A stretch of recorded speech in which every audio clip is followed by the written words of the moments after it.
looks like a mask of an old president. And it's like, what president is that? You see what I'm saying? Anyway, I'm going to get to the story.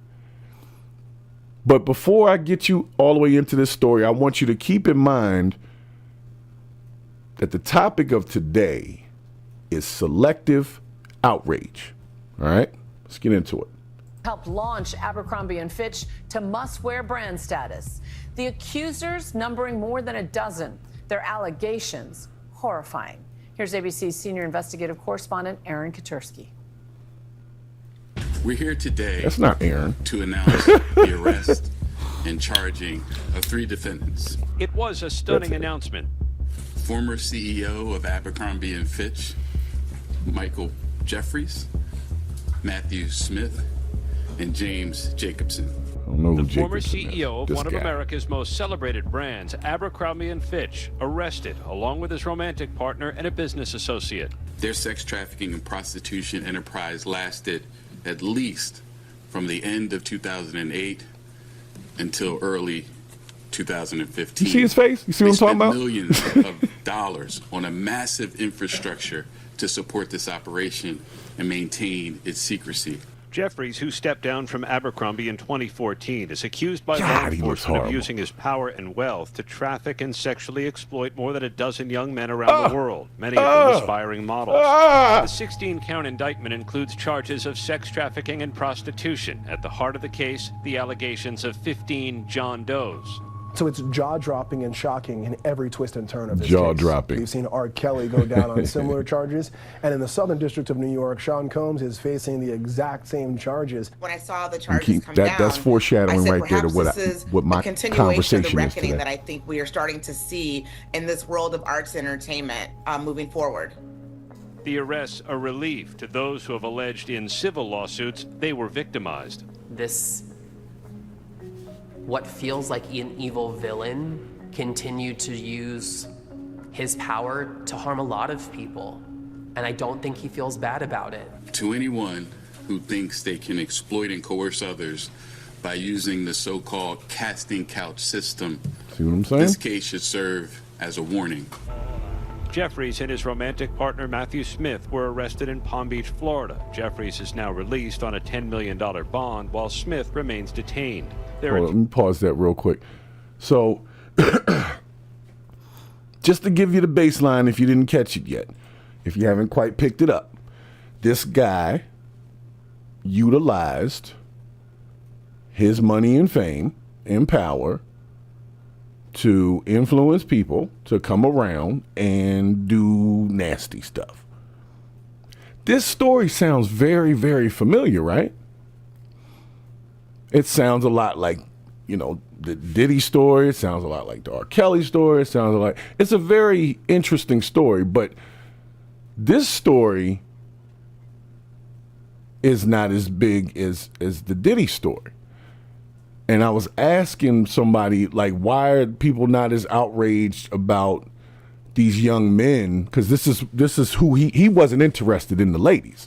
So his entire thing was about guys. Now, the last guy looked like, he might play for that team. Maybe he didn't want to do that with that guy, but it didn't look like he was out of his element, so to speak, in that regard. And I'm trying to be respectful about it, but nonetheless,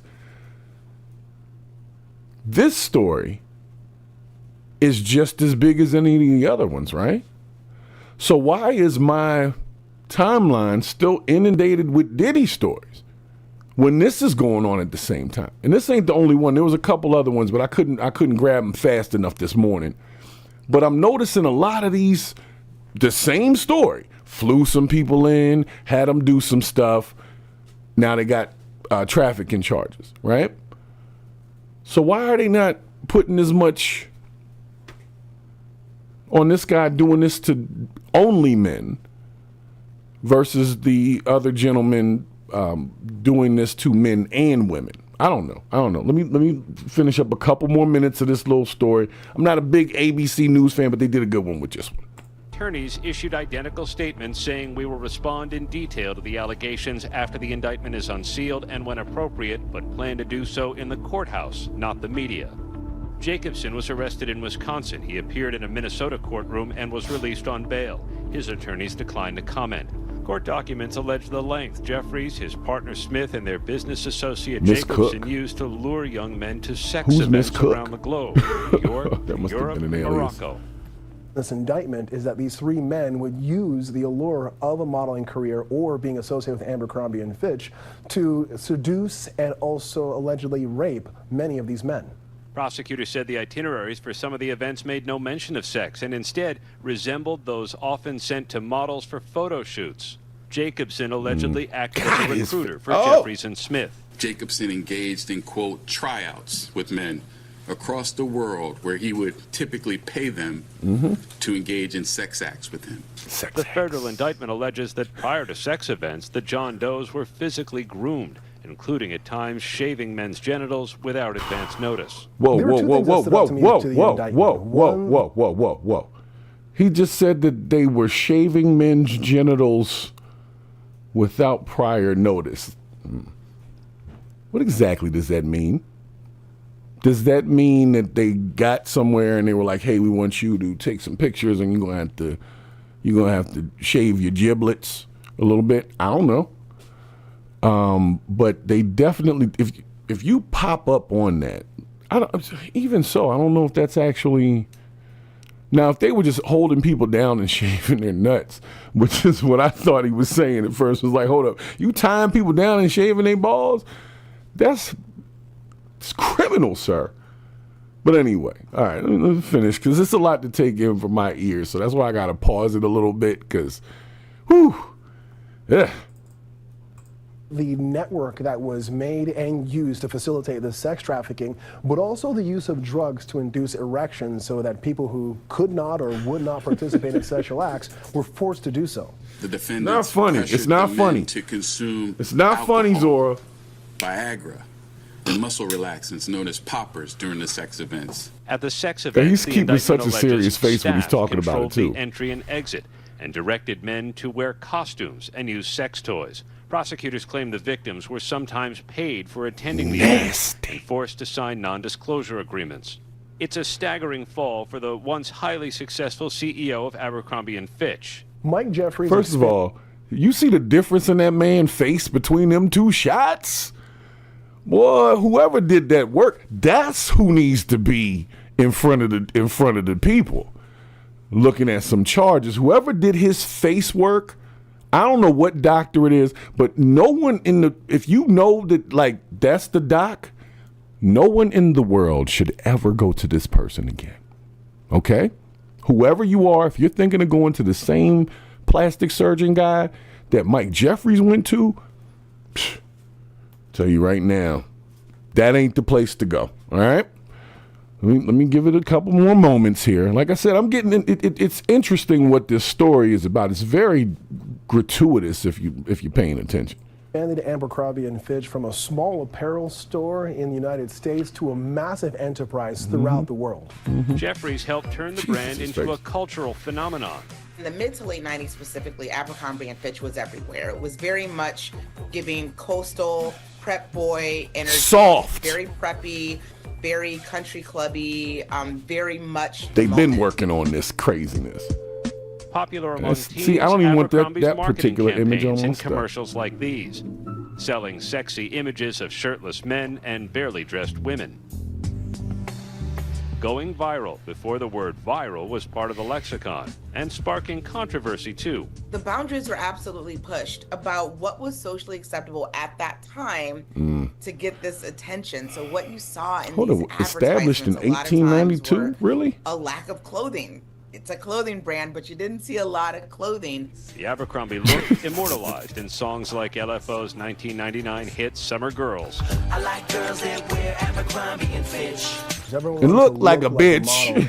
They look like a bitch. It is what it is. I'm sorry. I'm The way sorry. that people dressed and the way that people acted. Some of the models became Hollywood heavyweights: Channing Tatum, Ashton Kutcher, Jennifer Lawrence, Olivia Wilde, and Heidi Klum. For an aspiring model Soft. to land an ad with Abercrombie and Fitch, I mean, that's kind of the penultimate, especially if you're a young male model. the opportunities aren't as vast for you as they are for your female counterparts. But the company's So you sales got to began take one sputter for in the 2011. team. That's Jeffries what she stepped said. down in 2014. Yeah. The brand has also come You know, under scrutiny in the don't last show his decade. face no In a more. Netflix documentary, White Hot, The Rise and Fall of Abercrombie & Fitch, former models spoke out. Abercrombie said it wasn't See that we dreadlocks were being racially unacceptable? discriminated He was- against. It was that we weren't good looking enough. In today's criminal indictment, Abercrombie & Fitch is not accused of wrongdoing, but prosecutors allege I wonder if he was Jeffries flying used in the some black potential of an dudes, too. opportunity with Abercrombie to lure young men. When ABC 'Cause News they reached out to definitely, the company, it declined to comment. They In definitely made a point of it years ago that, you know, black people weren't normally the sought-after models for that particular company. And so that's why myself and a lot of the real ones out there we ain't really get down with them like that. So I don't know. I mean, if you were a big fan of the company, that's fine. I'm more power to you. I just was never really a big fan. The stuff looked fruity to me, and I can't dress like that comfortably. So it's not comfortable to me. So if it's comfortable to you, you know, you like your nuts halfway up your back, that's fine. You know, enjoy, okay?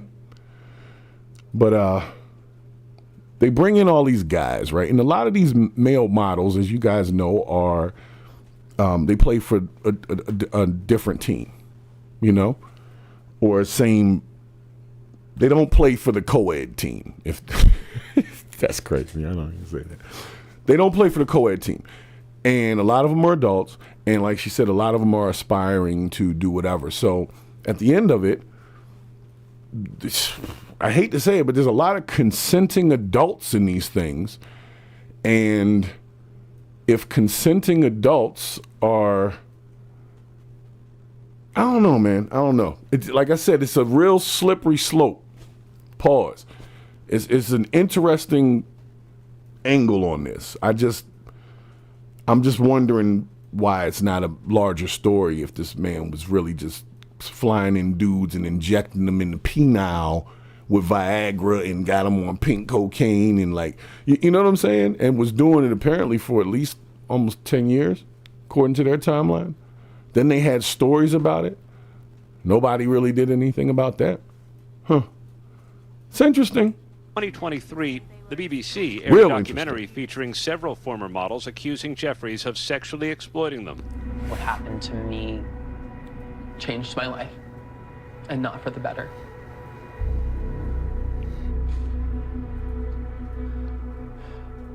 Tyrant, yo. Paul was one of That's those just who wrong, spoke out man. to the BBC. As a young person, you tell yourself this is just part of what the industry is. Paul was a model when he says he crossed paths with Jeffries, Smith, and Jacobson in 2011. Being able to get into a meeting with the CEO meant you had a very good chance of becoming one of the models. Yeah, he had a very good chance of taking one up the rear, too, apparently. This is why I was an easy person to prey upon. Now, what you may have missed is in the indictment, it says that he was paying people to do stuff to him. So it wasn't like he was flying people in and then yamming them. He was asking to be yammed and saying, hey, if you yam me, I'll get you on that cover. And if you're already one of those team players, it would seem that it might be easier to manipulate that thought process.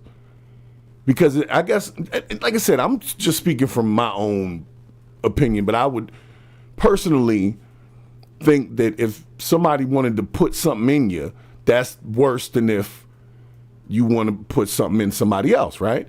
So if that be the case, it was probably a little easier. I'm not saying it was 100% consensual, but it was probably easier to convince these guys who already like doing that to do that, if that's what they was doing. Anyway, let's let this guy's jawline. He's modeling at all times, yo.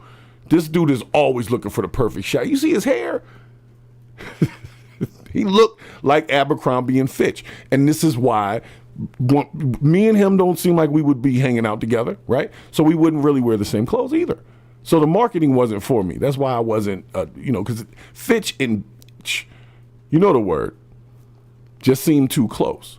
And it was like Abercrombie and Fitch. Like, I can't wear that.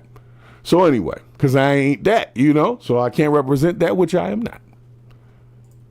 He claims he was invited to attend an event at Jeffries' estate in the Hamptons. Paul thought it was a chance to audition to be an Abercrombie model. I was told that there could be some things that were not your normal interview. Oh, so you already knew that? However, this is your chance. You're not going to get another one like this.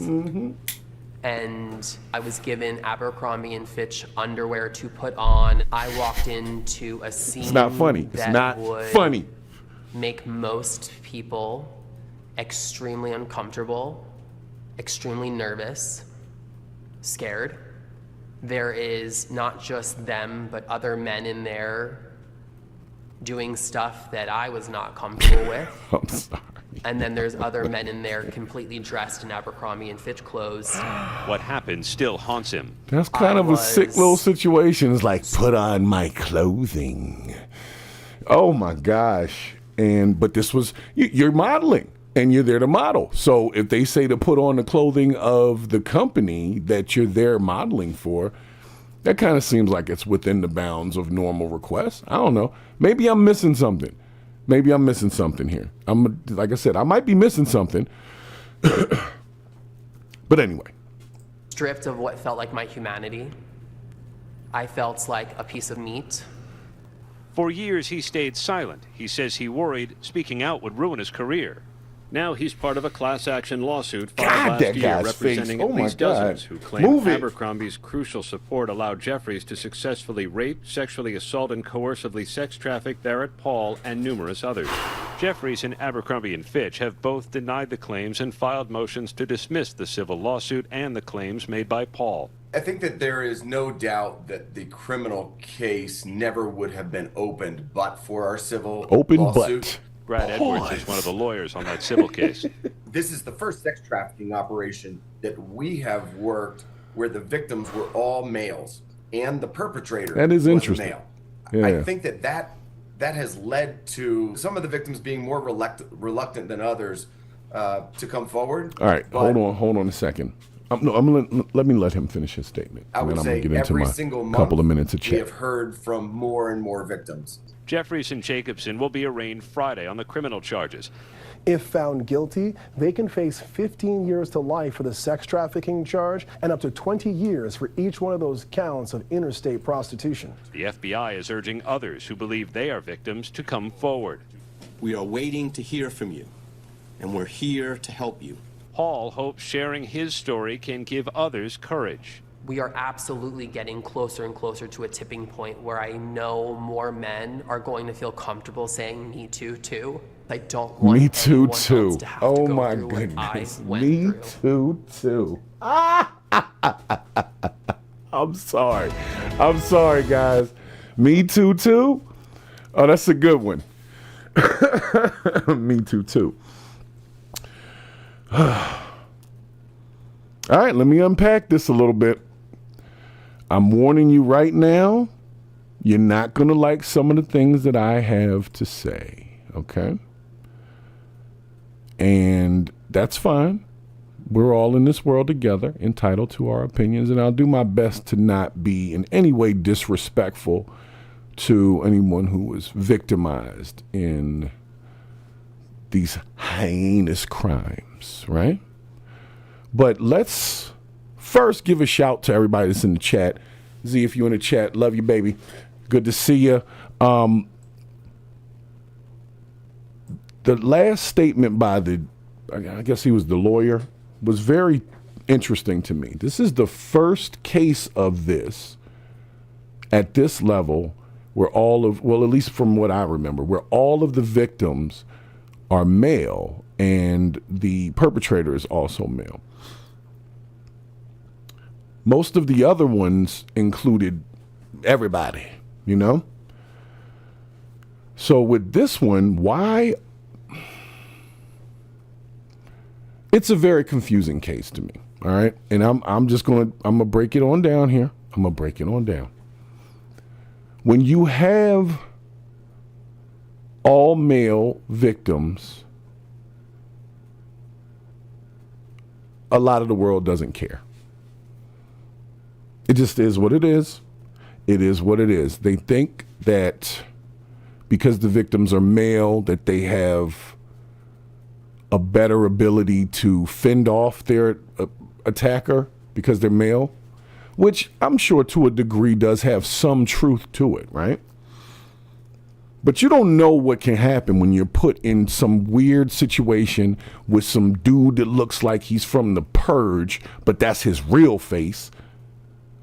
And a lot of these guys are, they were younger guys. I see, I'm not saying I would necessarily have been caught up in the same thing, but they were almost, I hate to say easily, but they were easy targets. They were very easy targets. And this guy took advantage of that. So where's the outrage really for the guys? Think about it. Where's the outrage for that? I'm going to pause this for 1 second in my brain because I'm about to get very deep and I don't know if people are going to be prepared for it. So before that happens, if you're here and you're checking out this video, make sure you like and subscribe to the channel. Let's keep the content going. Let's keep the conversation going, because here is where the BS comes in for me. Every single day, every year, over time, we see all of these stories with male victims. And if the perpetrator is a female, most people are like, oh, like if they're pedoing, a teacher student kind of thing, and the student is male and the teacher's female, people are normally like, oh, that's fine. Some of the guys are rooting for it. Yeah, I would have done the same thing when I was there. Well, let me just tell you what, there's a segment of the population who has been subject to early onset sexual activity.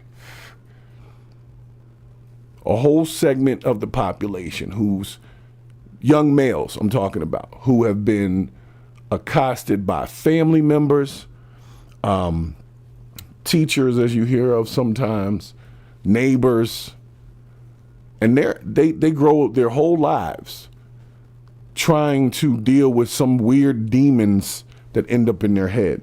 And these guys that you saw in this interview may have been products of that.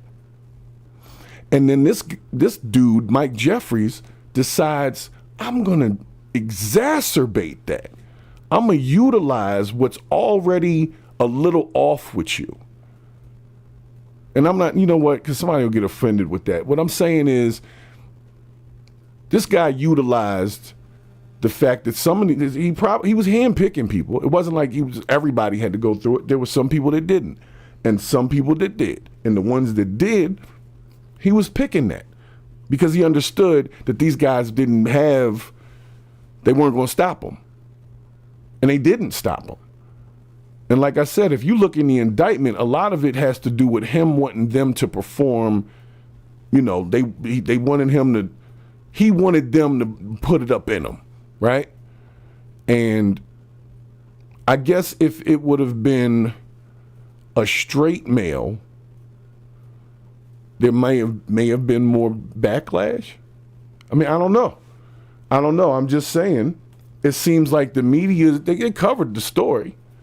But that's the same thing Diddy was doing, except the victims are male. And like I said early on, I guarantee there's pink cocaine or something involved in this. That stuff is moving around right now, and I don't know why.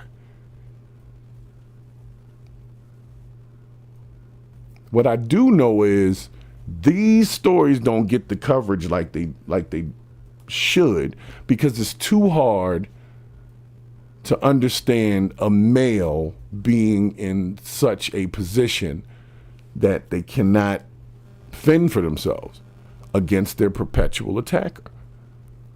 And I'm gonna be honest, those guys look soft. So if you get the right situation, they look like they were soft. And that's not a bad thing. They like to be soft guys. That's what their thing is. That's Abercrombie and Fitch. And that's why they utilized that. They weren't selling Timberlands. You know what I'm saying? They were selling a particular thing. I told you about positioning earlier. I told y'all about positioning. If you want to put yourself in a position to do something, or if you want to do something specific with a specific group, you put yourself in a position where you have direct access to that group. So if you like young male models, then why not design tight ass clothes and then put people in them? And that'll bring you the young males. And then once the clothes get, popular, you got some money, and you can pretty much make them do whatever the hell you want. And that's what he did. It's exactly what he did. Now, I didn't know Abercrombie and Fitch existed in 1892. I ain't hear about that joint till like the 90s, like 1990s, I guess it was, around then. So I don't know what they was doing in 1892, but it may have been something similar. But we ain't gonna get into that. We're not gonna get into that. What we are gonna get into is perpetual stereotype that males are somehow less victimed than females. There's male victims out here. There's people that have to live their whole lives trying to suppress a demon, and that, when they come out and say, hey, this happened, half the population is either nonchalant and they don't care about it, or it's like they feel like, oh, you're God, and you like that? Then you, I don't know, man. It happens to children. When these people out here all messed up emotionally, going to therapy and stuff like that. And then they can't talk to anybody because everybody just kind of shrugs it off. These guys are people too. And I'll tell you what, I can't say I've been in any situation like these guys have been in. But let me just say, if I was flown out and like a woman, because I'm on that team. So let's say a woman that was looking like one of the ex-president's masks, just and was like, plug me up.